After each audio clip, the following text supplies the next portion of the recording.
కాకుండా అరకు, లంసింగి, మారేడుమిల్లి ప్రాంతాలు బ్రహ్మాండమైన టూరిజం క్లస్టర్స్గా వస్తాయి. ఇప్పుడే గిడ్డీశ్వరి గారు చెప్తున్నారు, ఈ 3-4 నెలలైతే ఇక్కడ సూర్యుడు ఉదయించే ప్రాంతానికి వచ్చి ఉదయం 4 గంటలకు నిద్రలేసి ఆ ప్రాంతానికి పోయి పర్యాటకులు చూసే పరిస్థితి. ఎక్కడా లేనటువంటి బ్యూటిఫుల్ సినరిక్ ప్లేస్ ఇది. దీన్ని ఆధారంగా చేసుకుని ఏ విధంగా ముందుకు పోవాలన్నా ముందుకు పోతాం.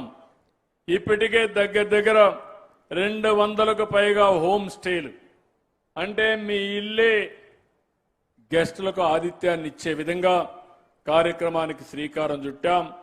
ఈరోజు రాబోయే రోజుల్లో 1000 దాకా చేయాలని చెప్పి ముందుకు పోతున్నాం. దీనికి అవసరమైతే ఆర్థిక సహాయం ఇస్తాం. ఒక ఊర్లో ఉండి గిరిజన సంస్కృతి సాంప్రదాయాల్ని మీతో భాగం పంచుకోవడానికి చాలా మంది బయట నుంచి వస్తారు, విదేశాల నుంచి వస్తారు, ఇక్కడే ఉంటారు. ఇక్కడే ఉండి మనం పరిస్థితులన్నీ స్టడీ చేసి వాళ్ళు వెళ్తారు. అలాంటి టూరిజానికి కూడా ఎక్కువ ప్రాధాన్యత ఇస్తాం. దీనికి ఎంత డబ్బులైనా ఖర్చు పెట్టి ముందుకు పోతాం. ఇంకో పక్క ఎకో టూరిజం ఉంది. తజాంగు రిజర్వాయర్, చెరువుల వేనం వ్యూ పాయింట్, రూదర్ ఫస్ట్ గెస్ట్ హౌస్ ఇలాంటివి ఉన్నాయి. అవి కూడా టూరిజం హబ్స్గా తయారు చేస్తాం. ఇంకో పక్క మహిళా శిశు సంక్షేమం కింద 96 అంగన్వాడీ కేంద్రాలు ఏర్పాటు చేస్తాం. ఇది కాకుండా మీరు చూస్తే విశాఖ జిల్లా ముఖ్యంగా ఈ యొక్క ప్రాంతంలో ఉండే గిరిజనులందరికీ గ్రామీణ ఆవాస్ యోజన కింద 54,000 ఇండ్లు శాంక్షన్ చేసి ఇల్లు లేని వారందరికీ ఇండ్లు కట్టించే బాధ్యత ఈ ప్రభుత్వం తీసుకుంటామని మీ అందరికీ హామీ ఇస్తున్నా. ఇంకో పక్కన ముందే చెప్పా, 7 అన్నా క్యాంటీన్లు పెడతాం, డబ్బులు కూడా శాంక్షన్ చేశాం. ఇంకో పక్కన అన్నింటికంటే ముఖ్యంగా ఇప్పుడే గిడ్డీశ్వరి గారు కూడా మాట్లాడారు.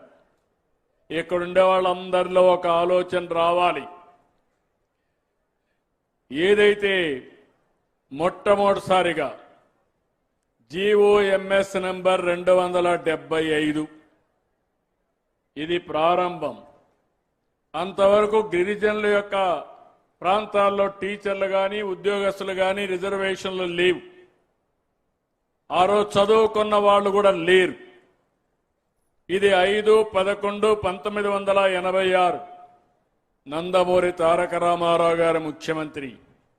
ఆయన ఒకటే ఆలోచించాడు, మా గిరిజన పిల్లలు చదువుకోలేదు, చదువుకోకపోతే ఉద్యోగాలు ఇవ్వడానికి వీలు లేదా, అవసరమైతే BA పాస్ అయితే BEd లేకపోయినా పర్వాలేదు, లేకుంటే BA డిగ్రీ లేకపోతే ఇంటర్మీడియట్ పాస్ అయిన వాళ్ళకి ఇస్తా, ఆ తర్వాత చదువుకుంటారని మొట్టమొదటిసారిగా గిరిజన ప్రాంతంలో టీచర్ ఉద్యోగాల్ని గిరిజనులకు రిజర్వ్ చేసిన వ్యక్తి ఎన్టీ రామారావు గారు. ఆ జీవో దగ్గర మళ్ళా కాంగ్రెస్ వచ్చింది 89లో. ఆ సమయంలో కోర్టుకు పోతే వీళ్ళు సరిగా 89 అనుకుంటానిది, అది కొట్టేసే పరిస్థితికి వచ్చారు. నేను మళ్ళీ 1/1/2000 దగ్గర మీరు గుర్తుపెట్టుకోవాలి, దానిపైన ప్రత్యామ్నాయ జీవో ఇస్తే అక్కడి నుంచి 98లో సుప్రీంకోర్టులో మళ్ళీ లేనిపోని సమస్యలు వచ్చాయి. నేను వస్తానే ఆలోచించాను. ఆ రోజు ఆలోచించి 100% గిరిజన పిల్లలకే ఇక్కడ ఉద్యోగాలు ఇవ్వాలని రాజ్యాంగంలో ఉండే 5th షెడ్యూల్ 5.1 ఆధారంగా ఇస్తూ అందులో 33% ఆడబిడ్డలకు కూడా రిజర్వేషన్లు కల్పించాను. ఈ జీవో నేను ఇచ్చింది 10/1/2000 సంవత్సరంలో సమైక్య ఆంధ్రప్రదేశ్లో ఇచ్చిన జీవో ఇది. ఆ తర్వాత కొంతమంది కోర్టుకు వెళ్ళారు. కోర్టుకు వెళ్ళిన తర్వాత మీరు ఒకసారి చూస్తే ఇటీవల కాలంలో దీన్ని సరిగా ఆర్గ్యూ చేయలేక 2020 ఈ జీవోను సుప్రీంకోర్టు కొట్టేసే పరిస్థితి వచ్చింది. 22 ఏప్రిల్ 2020 5 మంది జడ్జిలు సుప్రీంకోర్టులో ఈ జీవోను కొట్టేశారు. కొట్టేసిన తర్వాత మళ్లీ మొదటి తీసుకొచ్చారు. 4 సంవత్సరాలు ఆ రోజున్న ప్రభుత్వం నిద్రపోయింది. కనీసం కౌంటర్ వేయలేదు, సమర్థవంతంగా ఆర్గ్యూ చేయలేదు, ప్రత్యామ్నాయాలు ఎతకలేదు. మీరు కూడా భయపడ్డారు. ఏదైనా మాట్లాడితే మిమ్మల్ని జైల్లో పెడతారు, కేసులు పెడతారు అని మీరు కూడా భయభ్రాంతులైపోయారు. మా గిరిజనులు అల్లూరి సీతారామరాజు గారి ఆధ్వర్యంలో బ్రిటిష్ వాళ్ళ గుండెల్లో నిద్రపోయిన మా గిరిజనులు కూడా ఆ 5 ఏళ్లు భయపడి ఇంట్లో పడుకున్నారు. ఇప్పుడు మాట్లాడుతున్నారు. నేను మీ మనిషిని, మీకంటే నాకు ఎక్కువగా శ్రద్ధ ఉంది. తప్పకుండా ఏ విధంగానైనా సరే మళ్లీ న్యాయం చేయాల్సిన బాధ్యత, దీన్ని సరిచేయవలసిన బాధ్యత నా పైన ఉంది. ఆ బాధ్యత తీసుకుంటానని మరొక్కసారి మీ అందరికీ హామీ ఇస్తున్నా. అత్యున్నతమైన న్యాయస్థానం సుప్రీంకోర్టు ఒక నిర్ణయం చేశారు. అయితే మన వాళ్ళు కొంతమంది మొన్నే నేను అడిగితే ఇలాంటి సందర్భాల్లో ఎక్కడ ఏం జరిగాయని ఆలోచిస్తే 2-3 సందర్భాలు జరిగాయి. నాకంటే మేధావులు ఇక్కడ ఎవరైనా ఉంటే ఈ నియోజకవర్గంలో ఇప్పుడు అంటున్నారు 1-2 ఎమ్మెల్యేలు ఉన్నారు. 7 గిరిజన ప్రాంతంలో ఎమ్మెల్యేలు 5 మందిని తెలుగుదేశం పార్టీని గెలిపించిన బాధ్యత మీ అందరిది. తెలుగుదేశం జనసేనని గెలిపించారు, ఎన్డీఏని గెలిపించారు, కానీ ఇక్కడ మాత్రం గెలిపించలా. ఇంకోది ఇక్కడ అరకులో గెలిపించలే. ఎక్కడైతే నేను అభివృద్ధి చేశానో, ఎక్కడైతే అభివృద్ధి అంతా కూడా నేను ఇక్కడ శ్రద్ధ పెట్టానో ఇక్కడ మాత్రం గెలిపించలా. కారణం నాకు తెలియదు. కానీ వాళ్ళు అంటున్నారు ఇప్పుడు వచ్చి నన్నేదో ప్రశ్నిస్తారంట.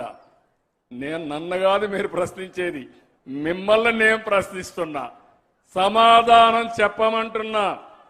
గిరిజన ప్రాంతంలో ఉద్యోగాలు ఇచ్చిన వ్యక్తి 1/5/11/86లో నందమూరి తారక రామారావు గారు. అవునా కాదా తమ్ముళ్ళు అని మిమ్మల్ని అడుగుతున్నా. అది కొన్ని సవాళ్లు ఎదుర్కొంటే రాజ్యాంగబద్ధంగా ఇవ్వచ్చని మళ్లీ నేను ముఖ్యమంత్రి అయిన వెంటనే దానికి మళ్లీ నేనే ఒక జీవో ఇచ్చాను, జీవో నెంబర్ 3. అది కూడా డేట్ కూడా చెప్పాను చాలా స్పష్టంగా. ఆ జీవోని మీరు ఒకసారి చూస్తే 10/1/2000లో నేనే జీవోని ఇచ్చా. ఆ జీవోని పోగొట్టింది వీళ్ళు 22 ఏప్రిల్ 2020. ఇప్పుడు మళ్లీ 5 ఏళ్లు పట్టించుకోవాలా. 2020 అంటే ఎలక్షన్లు జరిగింది 2024. అవునా కాదా? ఎవరి తప్పని నేను అడుగుతున్నా. ఎవరి తప్పు? వైసీపీ తప్పు. చేతులపై ఎగెత్తండి.